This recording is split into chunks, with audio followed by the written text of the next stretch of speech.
Hello, this is Jeff Weaver with C&E Sales. Today I'm going to show you how to make a proper Profibus connection on a couple of different style connectors. This is a standard DB9 connector, and then a field wireable, which I have taken apart here, and I'll show you piece by piece how to properly make this connection. Let's start with a piece of Profibus cable, and the first thing I want to stress, especially when it comes to field wireables, is that you stay within the same manufacturer family when it comes to cable and connector. This is a Siemens cable, 6XV1 830-0EH10, and it's a Siemens field wireable, an M12 connector, and that's a 6GK 1905 0EB00. Now the reason we stay the same in the same family has to do with something we'll cover later, and it really has to do with the diameter of the cable with regard to the shield ring. The stripping tool I'm going to use is a standard pair of wire cutters and strippers, a couple of screwdrivers, and this Siemens stripping tool, 6GK 1905 6AA00. Stripping tool is going to give me my cable cuts as needed. And I'm going to leave myself a little extra. You can actually learn to measure this off just perfectly, but I will go ahead and just give myself a little extra cable at the end.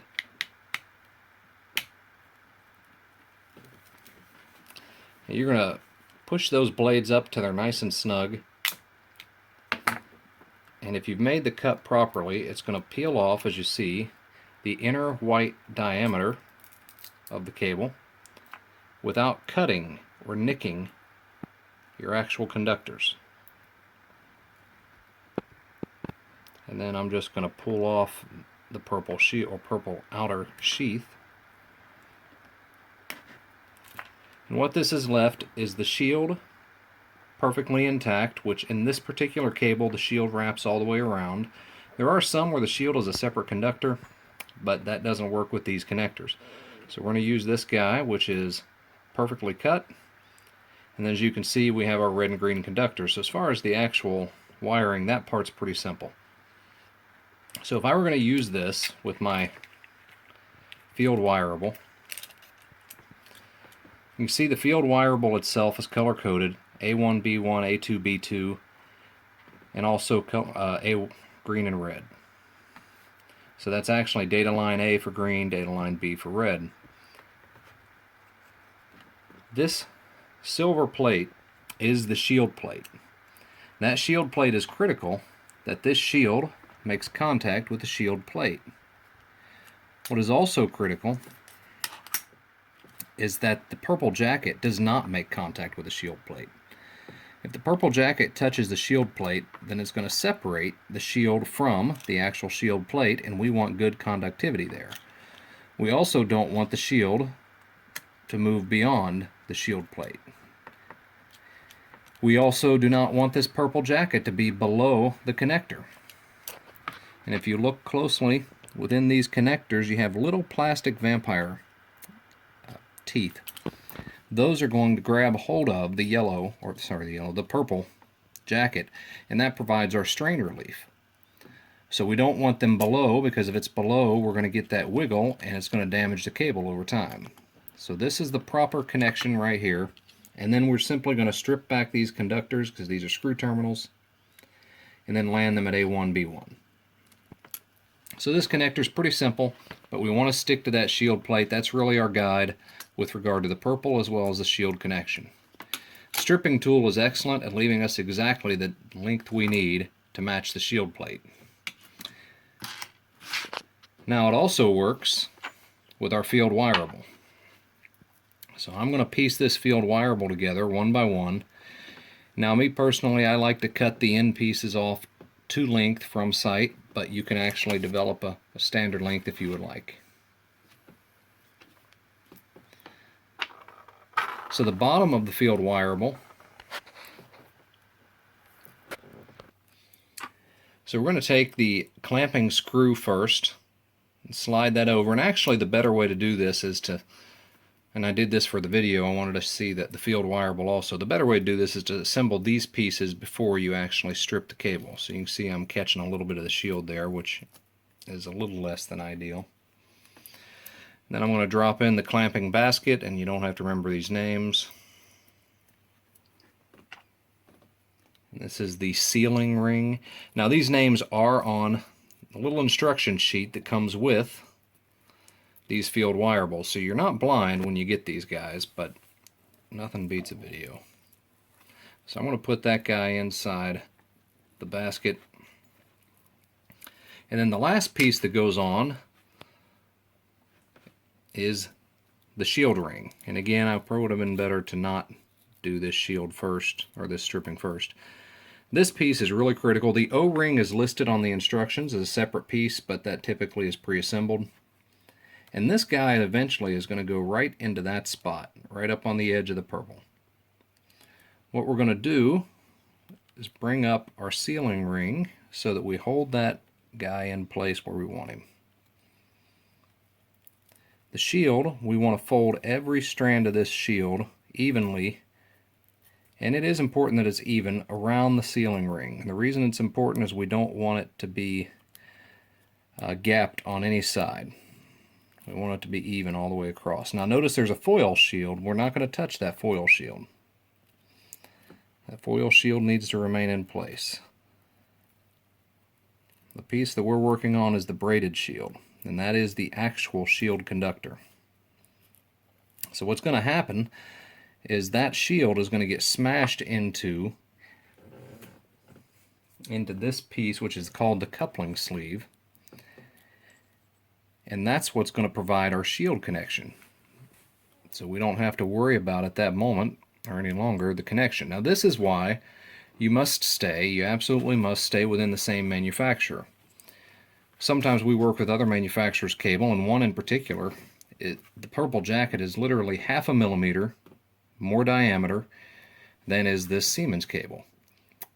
Well, there's no argument as to which one is better. That's not what we're trying to do.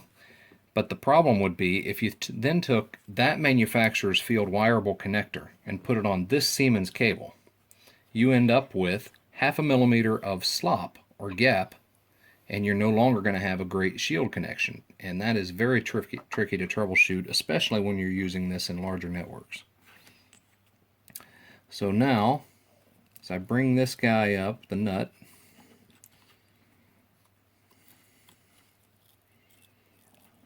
you can see, I kind of didn't do that the best. There we go. That's going to just insert right in there and seal on the O-ring, and we now have a firm seal between our shell, which is the coupling sleeve, and the shield ring.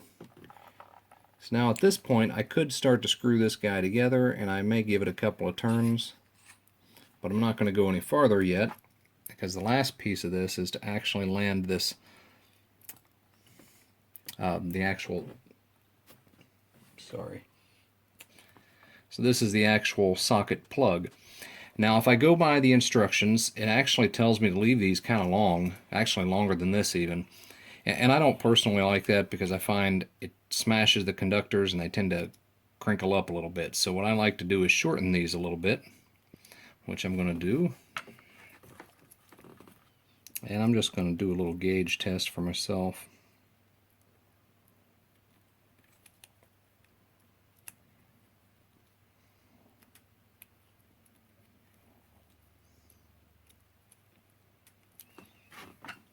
Need to open that up a little.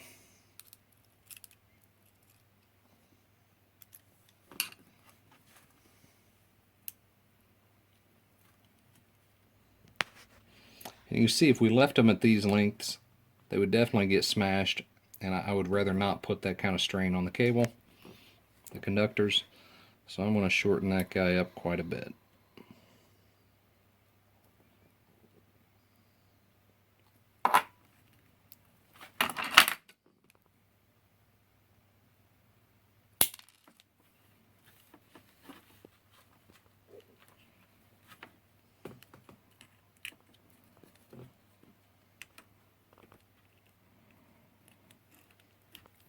And this piece is not as critical. I mean, certainly it is critical because this is where the conductors are going to land, but it's not as critical from the standpoint of it's not as knowledge specific as the actual shield conductors.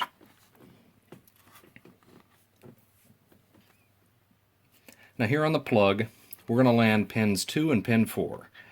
Pin 5 is shield, which is taken care of with the body of this connector. So we're really concerned about pins 2 and pins 4. 2 is data line A, which is our green conductor.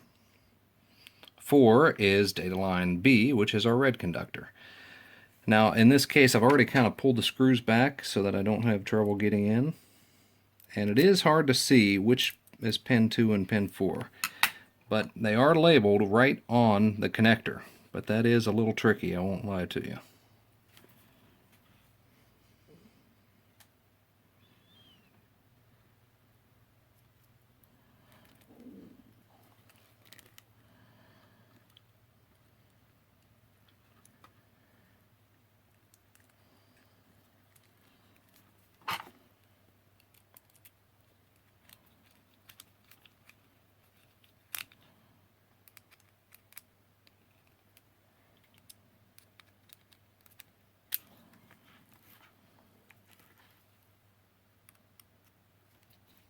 Now you may want to leave these conductors a little longer so you can see the connection a little better. It's a little easier to see, I'm sure, from my viewpoint than on camera. But those are now connected solidly, no conductor exposed. So now the final piece is to simply, this is a keyed connector. So we're going to line that guy up, and then we're going to finish tightening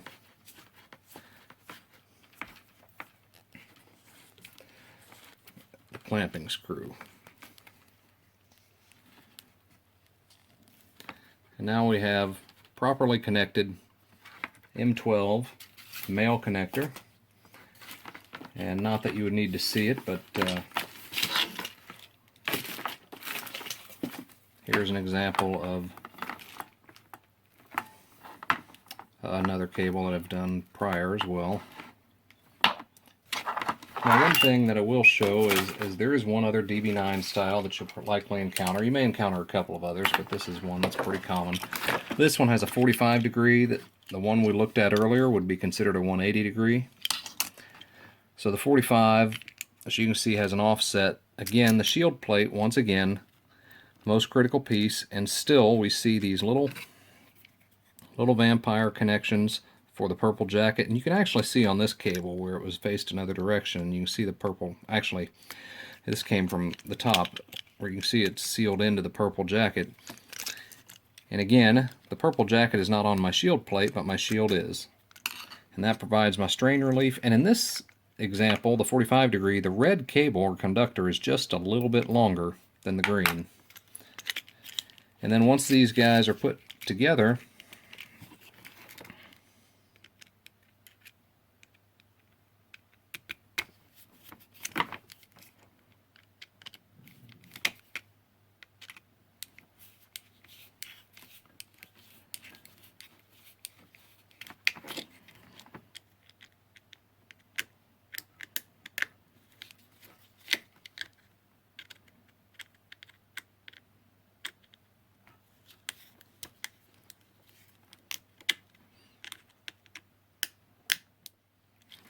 you can see how solid the connection is.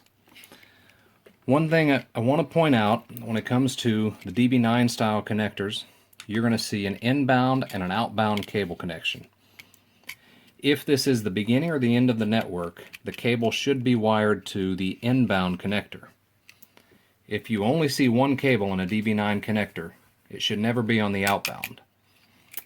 The reason being, this termination switch, when the terminator is thrown or on, it actually disconnects the outbound cable. So it's very important that you're on the inbound side. Now if you do have a full daisy chain where you're coming in and coming out, make sure that from the standpoint of the beginning of the network, which is typically your controller or even your Profibus card and a PC, that you want to come into each node on the inbound side and out on the outbound side. When you have Profibus issues, this termination switch is invaluable and isolating the network.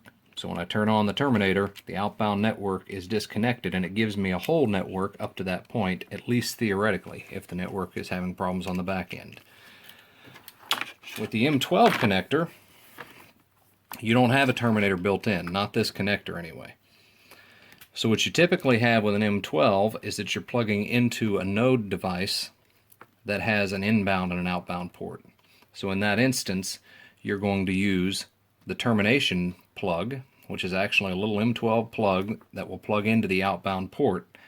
And if you have to pick it up in the middle of the network for troubleshooting, you'll take that termination plug, you'll disconnect the outbound cable at that particular device, maybe in the middle of the network, plug in your termination plug, and that will give you a termination impedance at that point, and of course disconnect your outbound network in that moment.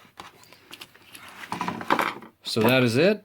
Hopefully that clears up the illustration or the installation of your M12 field wireable as well as your DB9 field wireable.